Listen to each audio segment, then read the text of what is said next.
Oh no, no, don't worry. I think they is my. Can you hear me? Okay, is my mic on there? No. Can you hear me? Are we on? Grant? Yeah. Okay. Great. Welcome everyone. I'm Matthew, um, and I hope this service is imbued with beauty. I'm the cul- I'm the I'm I'm the culprit for that word in there. It's a great word though, and words are great. I love words. So as you can tell, because I tend to go a little long on my messages, so that's probably why. But uh, but thank you for being here, everybody. If this is your, 1,000th time or first time, we're really glad you're here. It's really good to be a community together. Want to welcome everybody online. Thanks for joining us. Thanks for being with us that way too. And hope you feel very much at home with us all here. So as Nikki mentioned, we're starting a new series today called Renewal, with an exclamation mark after it. And I think probably for all of us, that's something we're hungry and thirsty for, right? I mean, I doubt whether there's anybody in the room right now who's saying, "No, I'm just about full up with good things.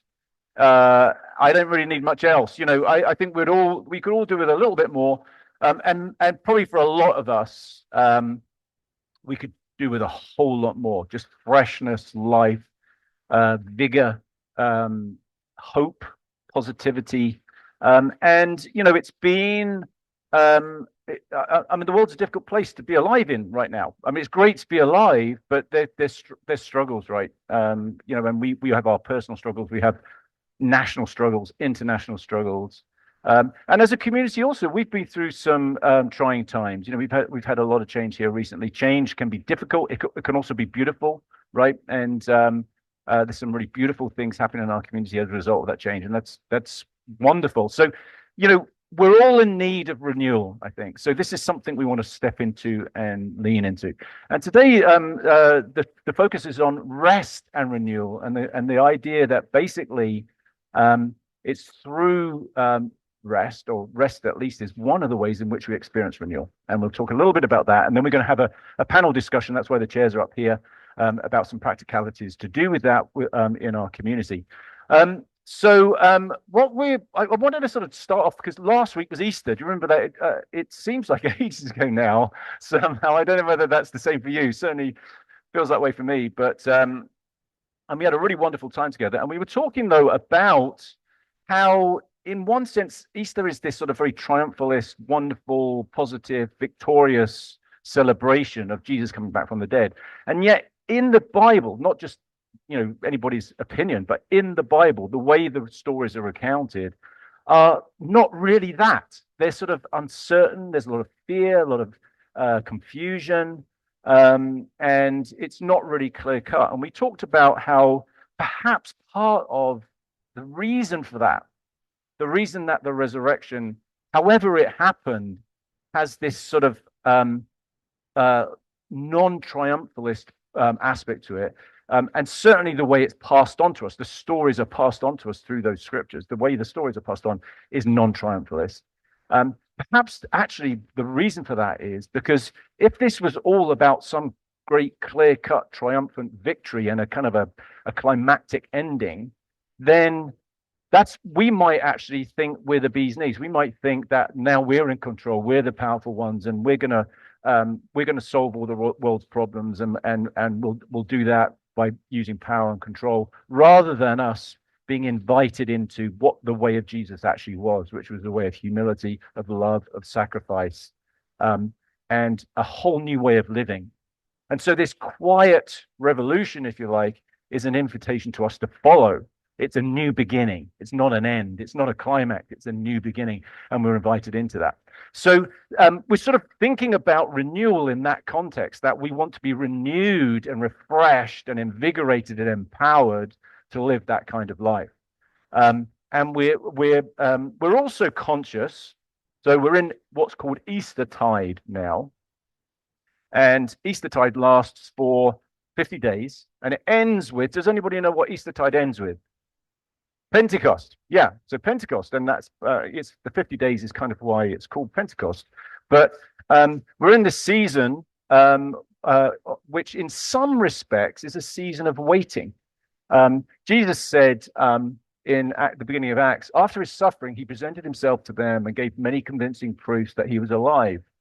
He appeared to them over a period of 40 days and spoke about the kingdom of God. On one occasion, while he was eating with them, which I like, they said, he's just having a meal, just sort of chit chatting.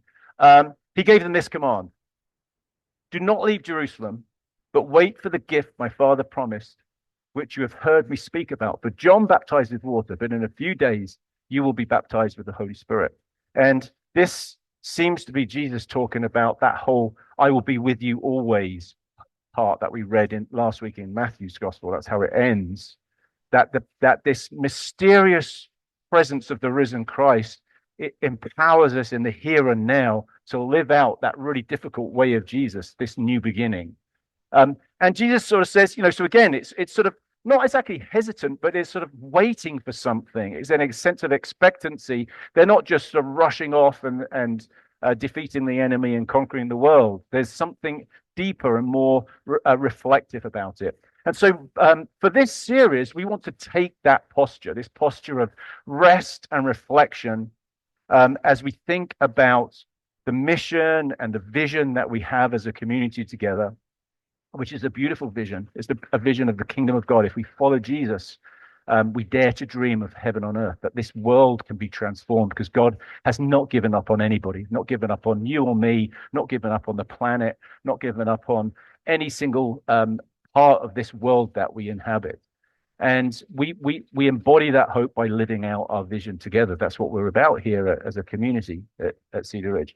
But we also know that we want empowerment, we want clarity, we want to both repent, which means to rethink, and to follow intentionally. That's the sort of duality, if you like, of Jesus's messages. Rethink your life, rethink what you're doing, rethink how you're living, and then follow me and live this way out. So throughout this series, we want to do that. And Nikki sort of alluded to that to a little bit already. What we're going to look at really throughout the series is renewal of our personal lives, something very personal to each one of us, and that's going to be different for each of us. Renewal of our community.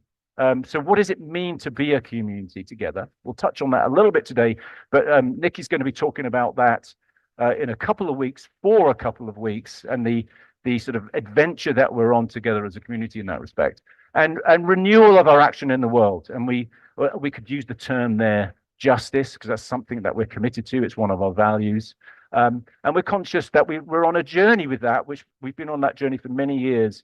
And we're just sort of reflecting on, okay, where are we at with that? And how can we work in more integrated, purposeful, sustainable ways together for justice in the world?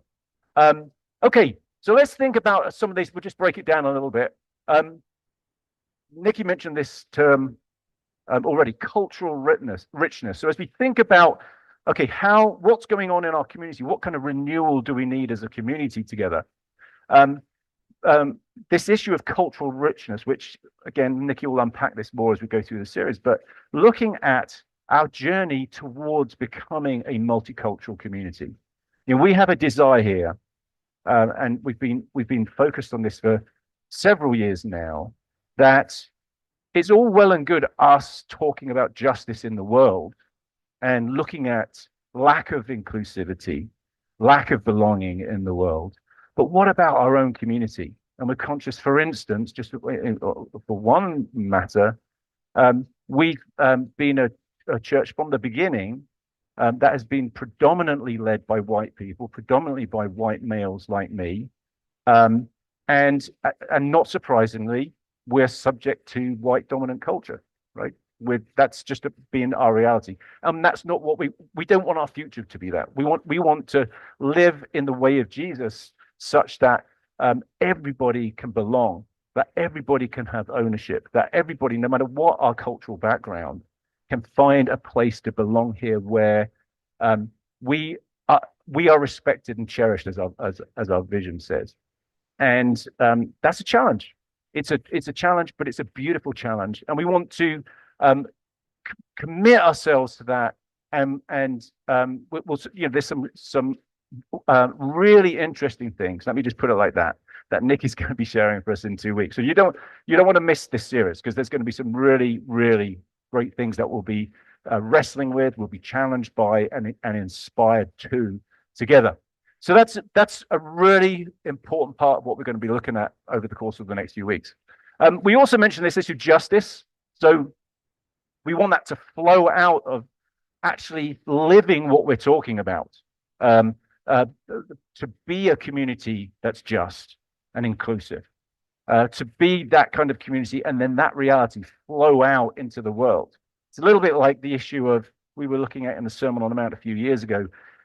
Don't try to take the speck out of somebody else's eye when you have a log in your own eye, right? So for us, it doesn't mean we have to be perfect, but we've got to make those moves ourselves personally and individually and corporately as a community in order for us really to have a voice when we're addressing issues of injustice in the world.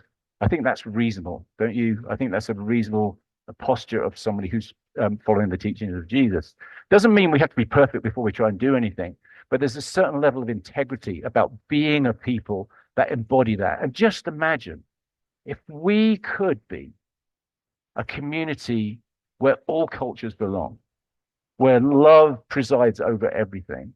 If we could be that kind of a community, that would just speak so much louder than any words, and I think that's what we see in the beginning of the Jesus movement, is that the life they shared together was what shocked people and made a difference in their culture, such that they eventually couldn't cope with all the people that were trying to get a piece of the action, a piece of what this beautiful life is that they were not just talking about, but living. So those are the two kind of big things that we're going to be looking at over the course of the series. But there are other, let's say, more practical aspects of renewal that we're experiencing and will be experiencing as we go through. First one of here is worship. We're experiencing this already, right? There's a renewal of worship, a renewal of experiencing the presence of God in our services, which is really beautiful, really wonderful. And that's intentional and purposeful. It's beautiful. It's challenging. It's inspiring. It's all those things. And so that's something we're experiencing already together as a community. And really what we're trying to create space for there is, if every time we walk into this space, this physical space, which we kind of make as nice as we can, we could probably make it nicer. We'll get onto that in a minute. I'm not being critical. I'm just saying, but this is just space. But what if this was space? I'm going to use the word again, imbued with, darn it, maybe I do say that all the time. At least you're paying attention. But if this space was imbued with the presence of God, the dynamic, loving presence of God, now it could be that it could be imbued with that presence, and we're ignorant to it and resistant to it. We can't control that. But what if we could just experience the dynamic power of the risen Christ more and more, just in our gatherings? And we're experiencing that in all sorts of different ways, not just worship, not just music, but what a powerful medium that is for us to experience something so transcendent, so mysterious. Okay, so we're going to experience a renewal of worship. Let's go back. We're going to experience a renewal of our property. So we've been on this property. We bought this land over 30 years ago, and it's what a gift it is. We've got 63 acres, 63 beautiful acres. This is a great time to take a walk on the property, by the way, because blossoms are coming out. It's really lovely. The fragrance is, even some of the non-native invasives smell really great. It's a shame, but and that's why they got planted somewhere. They've sort of invaded our property. But there's, I tell you, my favorite tree on our property is just out on this side by the parking lot. Sort of as you exit, actually, as you get onto the exit driveway, it'll be there on your right. It's a Carolina silver bell. Has anybody seen that one? Beautiful tree. It's got just the most amazing blossoms. It's a native tree. So it's good to have those native trees on our property.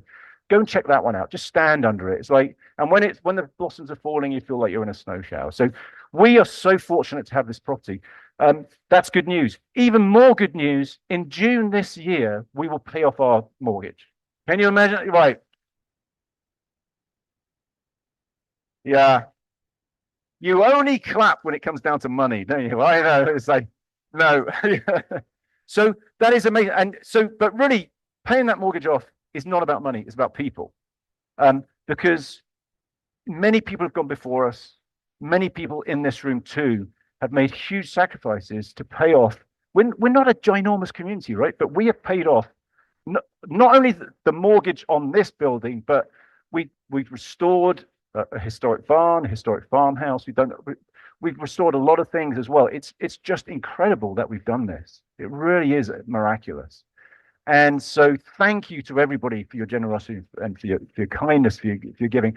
And we mentioned at the annual meeting last year that we're taking this opportunity where we have some additional funds available now. We're not gonna waste them, and we want to invest those funds going forward into our mission and our vision, to be a source of hope and transformation to the world. Okay, but we also want to take care of, we want to rest and restore and renew our physical space, both the facilities and our property. And we'll be getting into that next week because we've got a service day on our property. Sarah will be sharing more about that in a moment, so I won't say too much more about that right now. But it's both being good stewards of what we have and taking care of things that we haven't been able to take care of up until now because of lack of funds, frankly. But also imagining, what if this property was a place where countless people from our local community could find peace, could find solace, could find hope, could experience the presence of God themselves. Like, how can we leverage this gift to be a radically beautiful presence in our local community? We're doing that already in different ways, but that's something we're going to be focusing on over the next few weeks. And as a part of our property, of course, we have our farm. We love our farm. We've been farming for 17 years consecutively on this little plot of land. Yeah, it's actually only it's a half-acre plot, but we only farm a quarter of that acre, and we have farmed the heck out of that plot of land because, last year we had a couple of tons of produce come out of there. It's pretty amazing what comes out. So this year we're going to do something which we've been talking about for several years, which is letting the farm go fallow. Okay, so we're not stopping farming, but we're going to rest the farm and treat our land with kindness and tenderness and care for this year, and also take that opportunity to rest. Takes a lot of work to do the farm, right? Work's good, but we're also going to take this opportunity to rest and to rethink and reimagine, what is the future of the farm? What's our future with food justice? We're still very committed to food justice.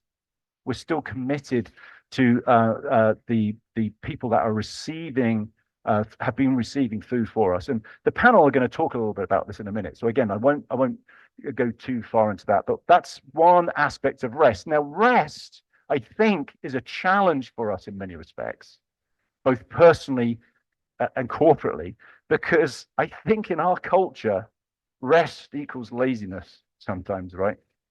And I think probably because we live, like it or not, for good or for bad, and I'm not saying where I fall on this equation, but we live in a capitalist society, right? And that means that really what defines us is what we produce. And therefore kind of what defines us is what we do. And rest is really hard because we're by definition not doing something, and that can challenge our identity, our sense of purpose and meaning, because the emphasis shifts then from doing to being. And it's not that doing's wrong, and it's not just like we all want to be about just being, but rest helps us restore that balance, and we all need it, and our land needs it. So this is an intentional thing, purposeful thing. It's not laziness. It's not because we don't know what to do. It's we want to repent, rethink, right? To review and to take this time for God's Spirit to fill us, to inspire us, and to reimagine what that could look like. So we'll be talking more about that in a second. And then we're going to experience renewal on our systems. This is the least sexy of everything on the list. We're talking about things like websites and databases and all these things. But we're in some transition around some of these things. Like we have some very old systems that we're trying to, in some cases, update and in some cases totally replace. And a lot of those are electronic. Some of them are just practical systems of things that help a community operate. And we some of the problems of those outdated systems have caused some problems themselves. But also, as we transition to other ones, there's a few things that have been falling through the gaps, and we realize that, we recognize that. So we're kind of building new systems that are going to help us communicate with one another better. We'll be transitioning from a new database. I don't know whether you're familiar with CCB. Some of you may be aware of that. That's the database we use have been using for communication and that kind of thing. I think most people have come to the conclusion it's totally useless. It really doesn't work for us. So we're moving that to another more updated system. And that just takes a little bit of time. So if you feel caught in some of those cracks, if you don't know who to turn to, don't know how to get an answer to a question, one simple thing: email info@crcc.org. So if you're ever in doubt and you want to get connected more, or you want to sign up for something and you're not quite sure where to do it as we're in this transition, email info@crcc.org, and all those emails go to Nikki. So not really. Thank God they don't. They go to Sarah. They'll go to Sarah. Okay. So we're just in this sort of in between phase. So thank you for your patience with that. This is going to take us a few months, but that's another just very practical way we want to bring about renewal.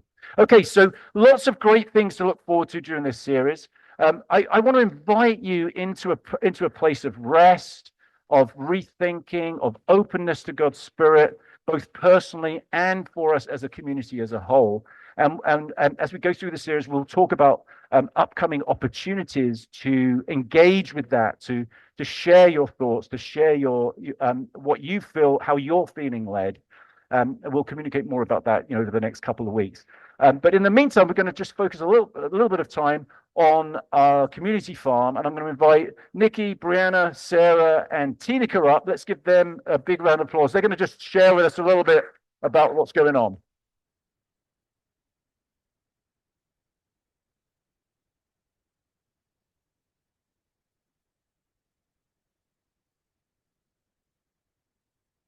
Thank you, Pastor. Appreciate that. And thank you for saying the word imbued at least 3 times. My Sunday is complete. So I'm excited to sort of facilitate this short time together to sort of double down, take a deep dive into some of the things that Matthew had mentioned in his opening message. And the reason I'm excited about this is because if you hadn't heard, I just started in January. So from January on, there's a lot that I have had to learn as well about the history of our community, what's going on, who's doing what, all the things, right? And that takes time. It takes time to learn that. And so even as we were talking about some of our vision moving forward, I thought, I'm going to ask these questions as someone who is learning as well.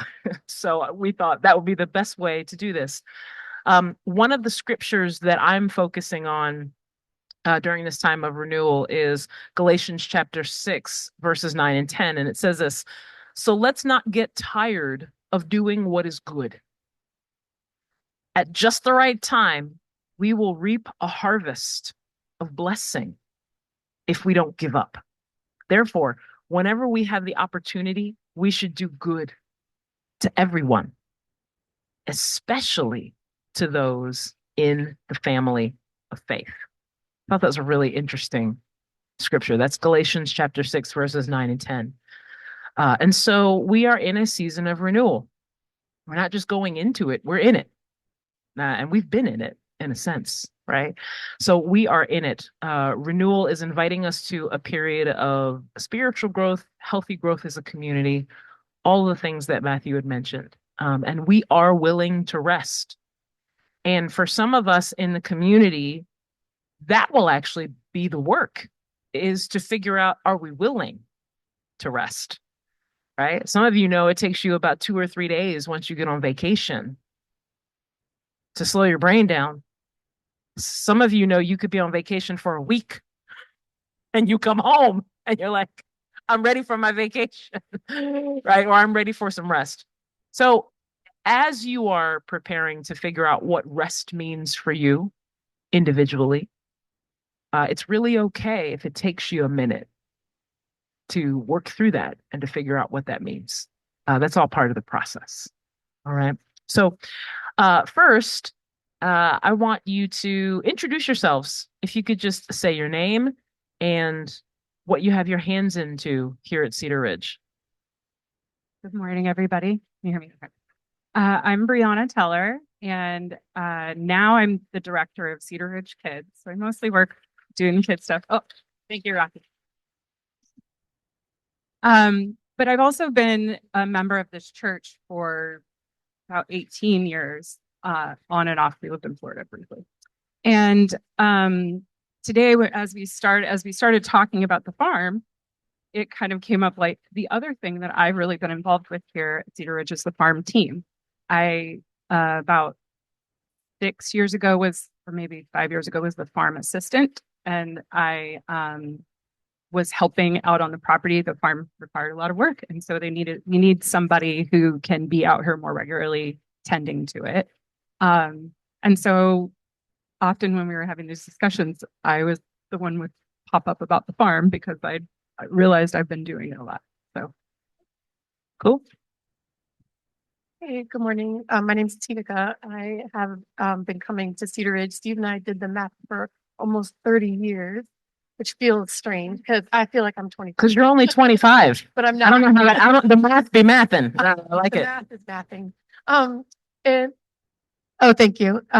So my name is Tika. I've been coming for a long time. I'm recently on the board for the last year. I've been a volunteer in a number of roles, youth group and a small group leader.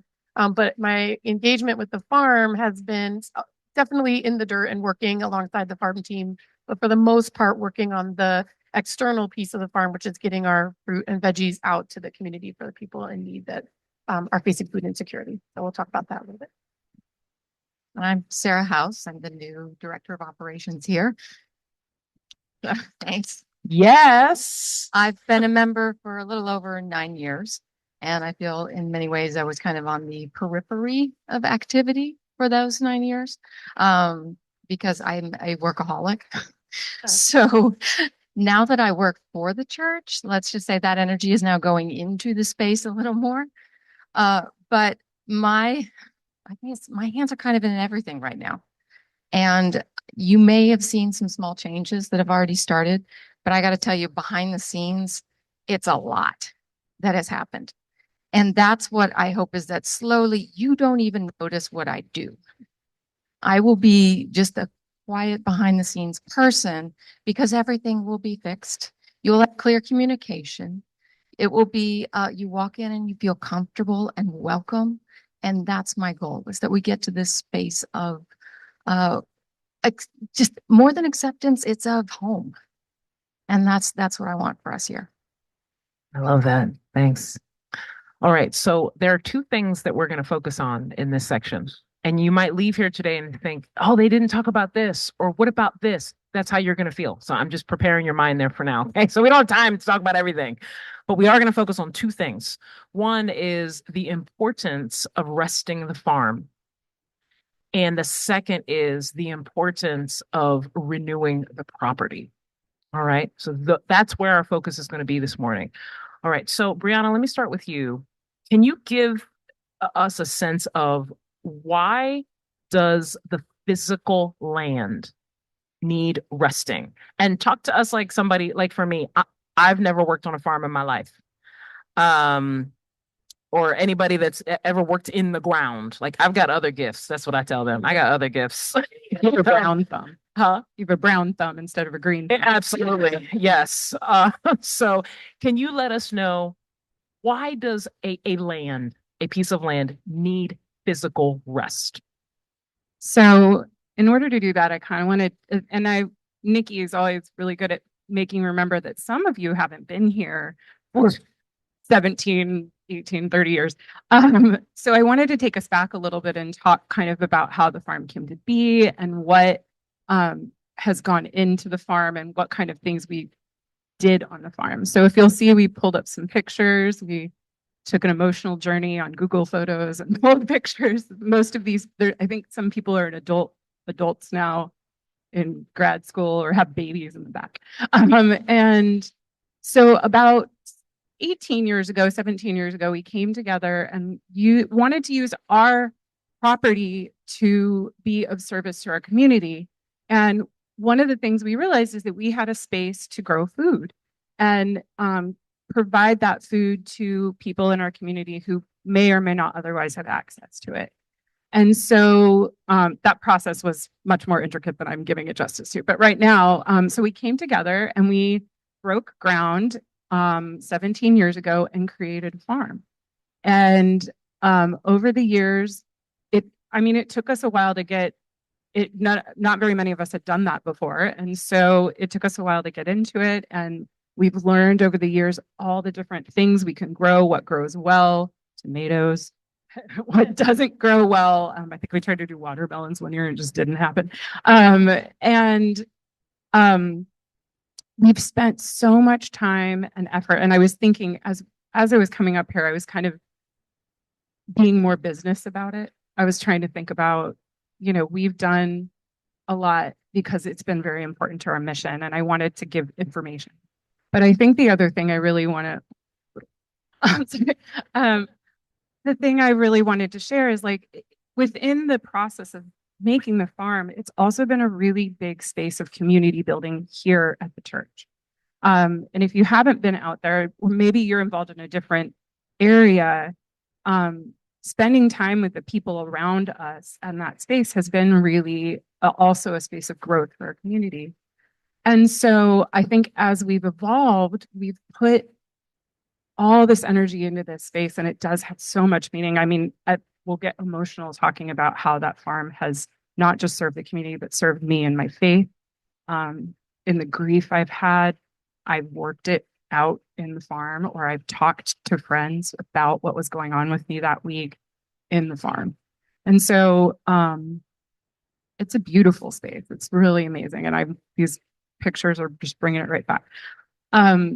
But I think what we've noted in the space is that we've known that it needs rest. And so one of the things that we do, and it produces all different kinds of food, but one of the things we do is we have different plots. And every year we let one of the plots sit and we don't farm anything on it, because when you grow food, it takes the nutrients out of the soil and puts it into the food you're growing. And that's how we get health or food, nutrients into our body. And so what happens is that if you just farm that same piece of land over and over and over again, it will deplete the nutrients from the soil and you will be less productive in what you're growing. The food won't grow as well. It won't produce as much. And so we do know that process to rotate our plots, which we have been doing. But I think also over the last couple of years, we started to notice, because we've been using the same piece of land in the same spots for 17 years, is that the land is starting to show more signs of stress. Not a ton, it's still So the land is burned out. It's burned out. Anybody familiar with that? A little frazzled. It's a little frazzled. Like last year, we grew tomatoes, and normally that's probably like our biggest producer, and they just didn't produce that much last year. And so what we need to, one of the things, and we've talked about it for a long time, is just giving the farm a real rest. And it's a productive rest. We're not going to lock it up and no one goes in there. what we're gonna do is put crops or plants on those plots that are gonna put nutrients back into the soil, which we do that every year anyway, but it's gonna really give it a whole extra year of cover crop and opportunity for nutrients to make it back into the soil. And that will help to give it more strength to hopefully be more of to provide us with more nutrients and more service as we go forward. So I love, thank you for that. I love the way that you describe that because again, for me as a non-farmer, it's an easy connection to make of, moments in my life when I have felt burned out. And you keep working it, right? Anybody ever been there? You're like, no, I'm good.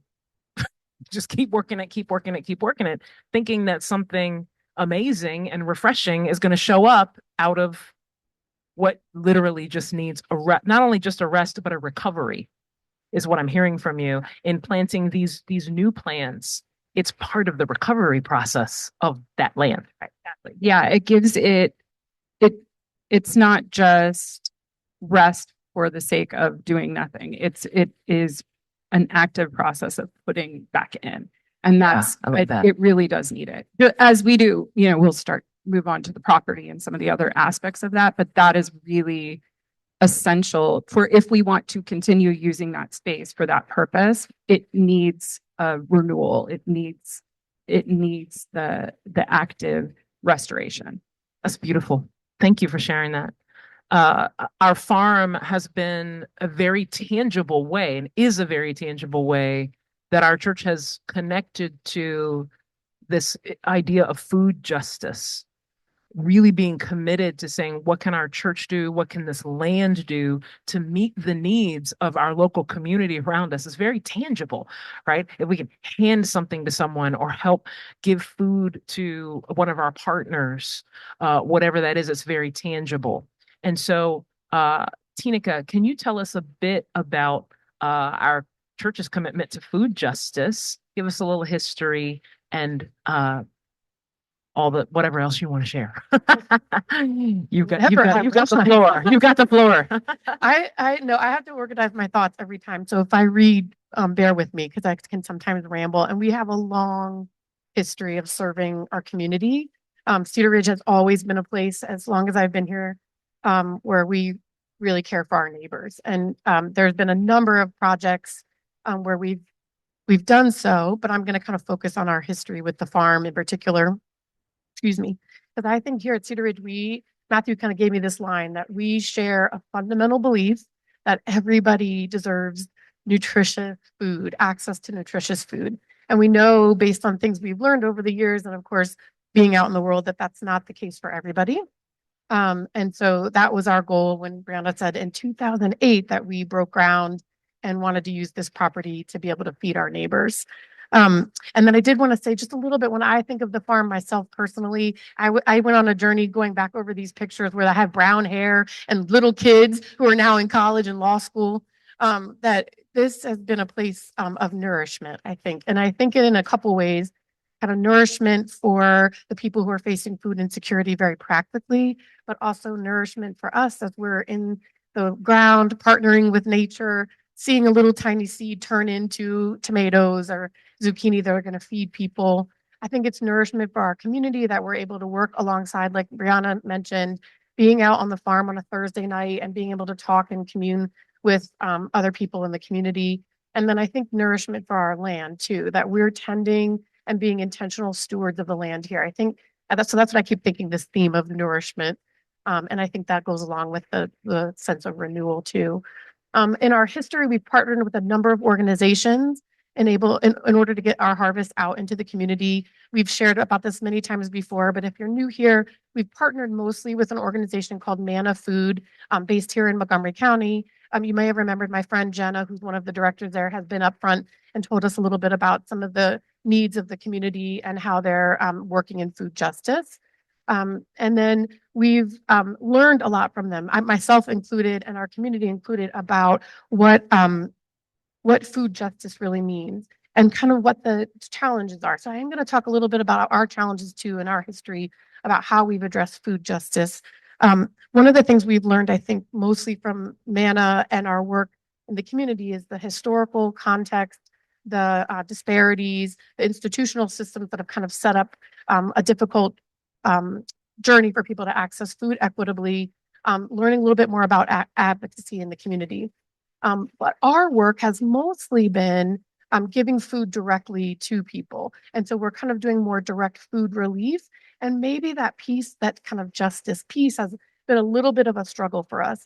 And three examples I kind of thought about where we've tried to really focus on justice is to keep it from being kind of an us and them. So we have this resource and we're helping the people who are under resourced, and trying to bring more community into the work we're doing. So we've invited the outside community to partner with us and work on the farm. You may have seen long-going Walter Reed members coming and working on Sunday mornings with us, or engaging with some of the schools that we work with and bringing people alongside of us to work in partnership.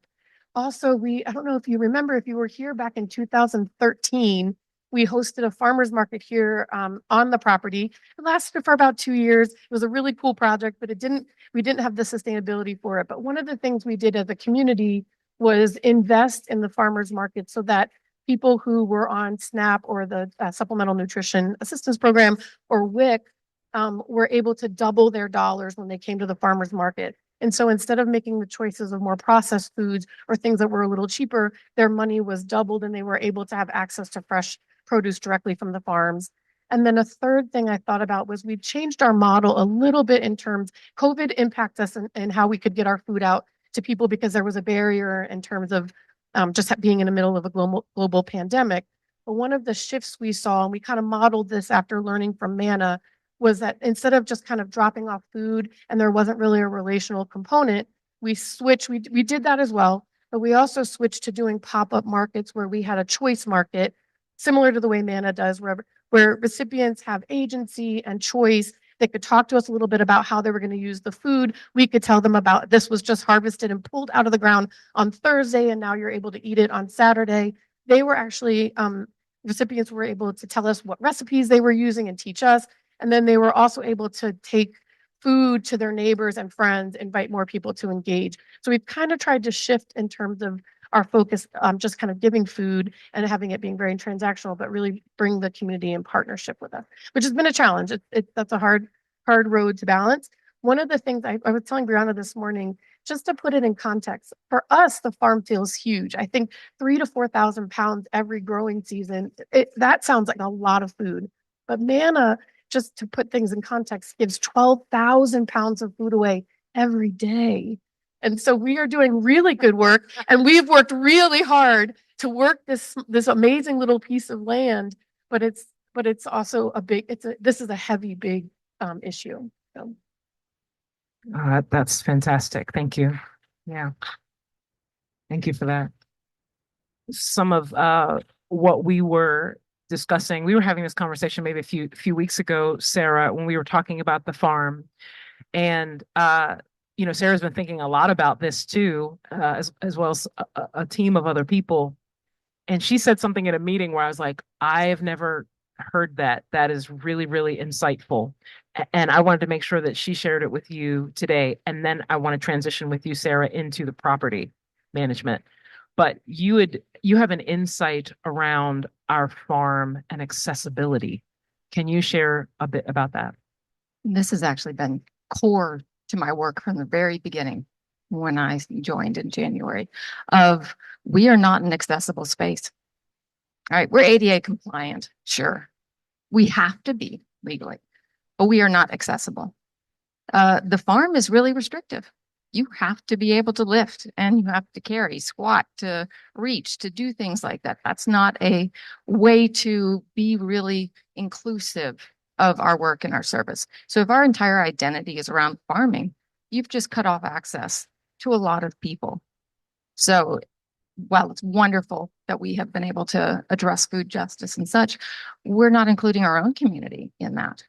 So thinking this through of how can we create opportunities that are accessible and are truly inclusive, that we are not restricting who can help support and serve in this space, and to get the benefits of community and connection that are so important.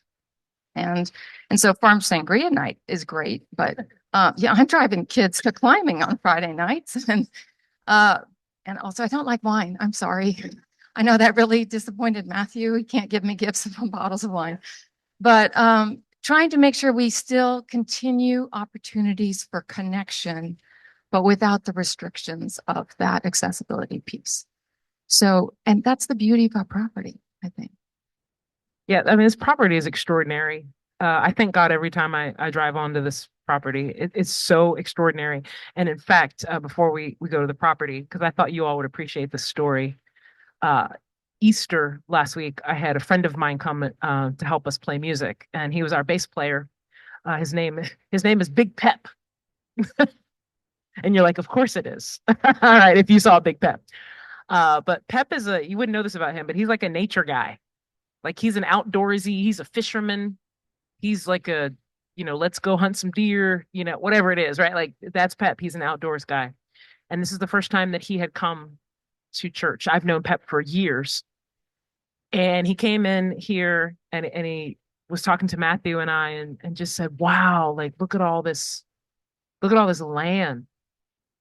And he was saying how much it was ministering to him just before he even got in the building, right? Just to be able to see it. And Matthew and I both said, well, anytime that you want to come by and just like hang out, walk around, walk the labyrinth, whatever it is. And his eyes got like this big. And he's like, really?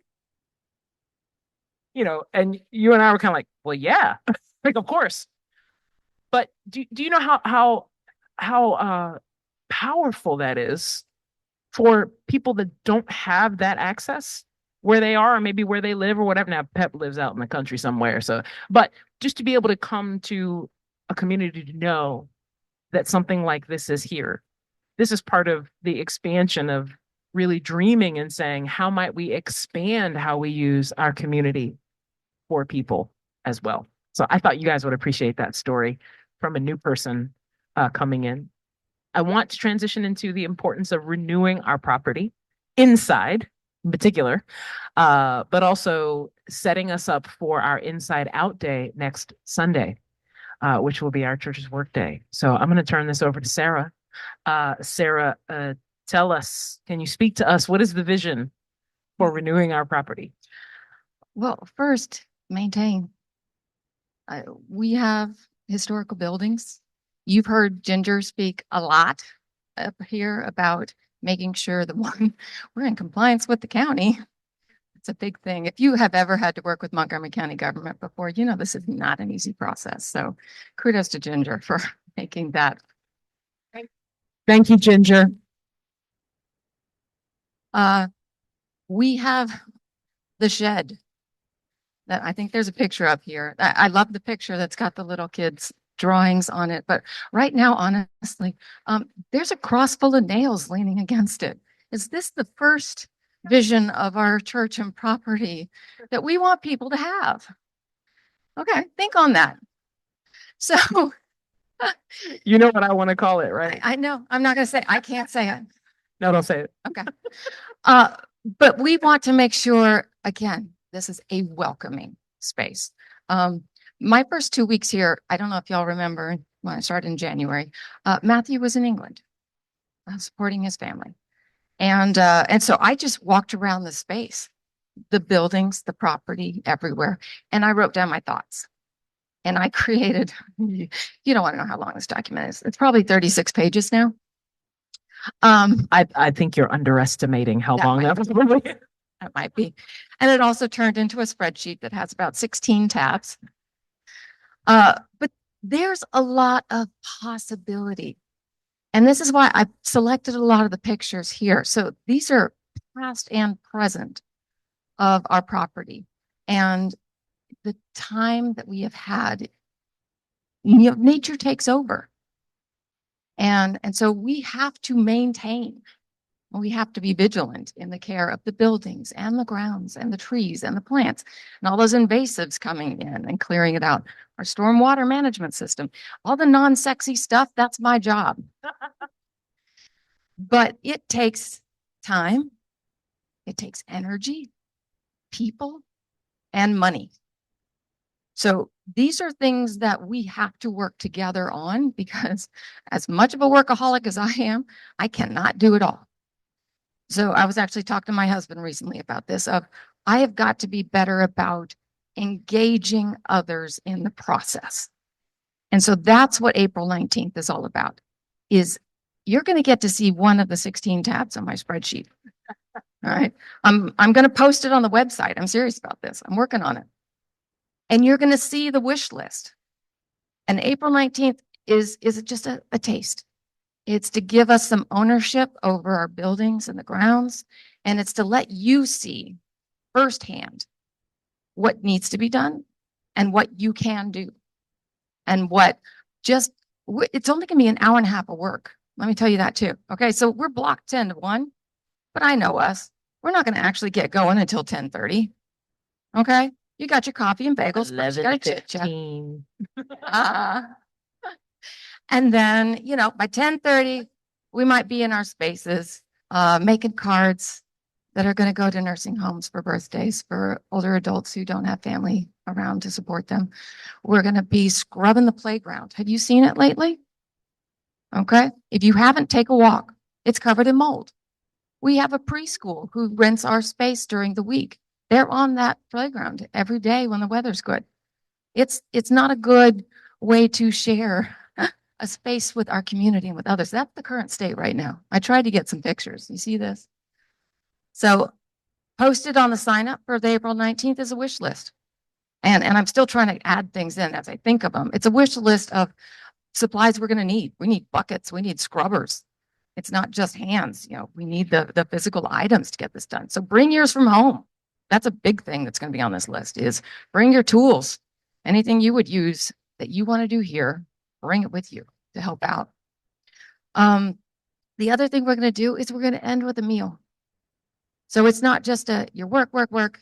Maybe you might be chopping down the, we need to move to, hold on. Before we go to the next set of slides, I love these photos of the gazebo that have been going past. I don't remember the gazebo like this. So I've been here 9 years. That gazebo's had peeling paint the entire time. So to put this in context of, look at the beauty. And I'm putting these photos up for a reason. I have been carefully analyzing those stickers you put up outside. So the information you're sharing is going immediately into the change that happens and the growth and the input. Like, this is not my vision. This is your vision. Somebody put on there, gazebo envy. I love it. I don't know if you're here, but thank you. That was amazing. Because I want gazebo envy. You know? And I want barn envy. I want shed envy. I want Cedar Ridge to be a beacon, a shining light, a welcoming, accessible, inclusive space. And that means we've got to cut down these native grasses. I don't know how many pictures I've got over the years of them being chopped down. And simple things like we got to scrub these chairs. So it's the caring and the cleaning, but it's taking the time and the attention. You know, all that stuff that's just, you know, it's bugged you a little bit, but not worth it to say something to somebody. You're not sure if somebody would hear you or would listen or do anything about it. Well, I listen. I hear you. And email info@crcc.org. Drop me a note. Write something on a Connect card. Drop it in the tower. Be anonymous. I don't care. Come get in my face. If I don't write it down and email myself immediately, though, I'm going to forget it. So I'm just warning you if you tell me you need something. Yeah, absolutely. Yeah. Absolutely. But I want to ground you in these photos of people. This is the reason why we want to do this. This is why we're starting this project. Because it's not just April 19th. It is making this space welcoming for use by others in our community as well. It's not just us. We want to be a resource. We want to be a space that is a go-to spot. You know, it's not just the labyrinth. It's weddings. It's baby showers. There's a baby shower in the barn yesterday.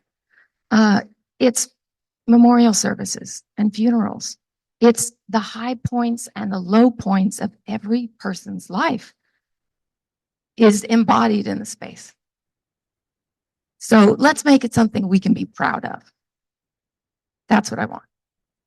Sounds amazing, right? And a lot of work. I know y'all are like, I'm going to invite the music team up, back to the platform. But I know some of you are probably looking at some of these pictures and you're like, I can't do that, or I can't help. If there are some of you in the room that you're thinking to yourself, well, I don't know what to do, I don't know how to work with tools or that kind of thing, that's okay. Some of you have other gifts. Uh, if you want to come and hand out water, you can do that. If you want to come and I think there's an option to pack bags, lunch bags or bags for kids, snack bags, sorry, snack bags for kids. That needs to be done as well. So see Sarah today before you leave. If you haven't signed up yet, please sign up. It's an hour and a half, right?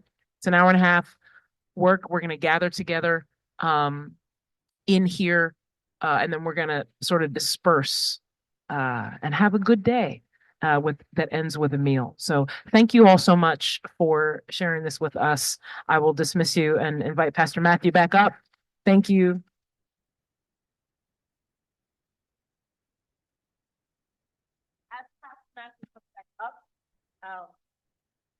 Galatians 6:9. Let us not get tired of doing what is good. So, Pastor. Thank you, Nikki. We're going to take communion now. So we have a couple of stations at the front here with fruit juice and gluten-free crackers and another one in the middle. And everybody's welcome to take communion.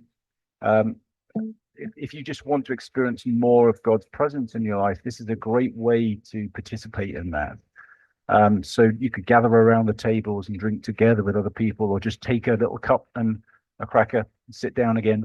We have different stations around the room where you can also pray and reflect. We have a couple of racial justice stations here. You can write out prayers on the stations under Grow and Journey over there, and we'll pray for you during the week. There's a place at the back to lament if you want to cry out to God in some way, and we'll also have people at the back who will be happy to pray for you. We have candles you could light. But let's just take a minute now in the spirit of renewal. Let's just close our eyes, open our hearts. We've talked about a lot of things. But perhaps this communion time right now is indicative of our hunger and thirst for something more. Our hunger and thirst for God's love. Our hunger and thirst for wholeness and healing. Our hunger and thirst for hope to overcome our despair, for love to drive out our fear and anxiety. So we just open our hearts to you now, Lord. You are here. The Spirit of the living Christ is here, always has been and always will be. We don't understand it. We don't even want to try and analyze it. We just want to receive it, your presence, Lord. We open our hearts to receive you. So come, Spirit of God.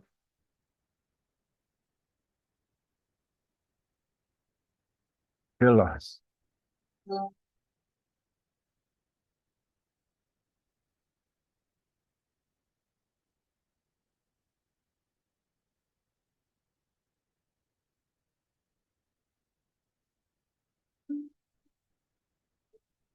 When you're ready, please come and take communion. Feel free to move around. Feel free to stay seated.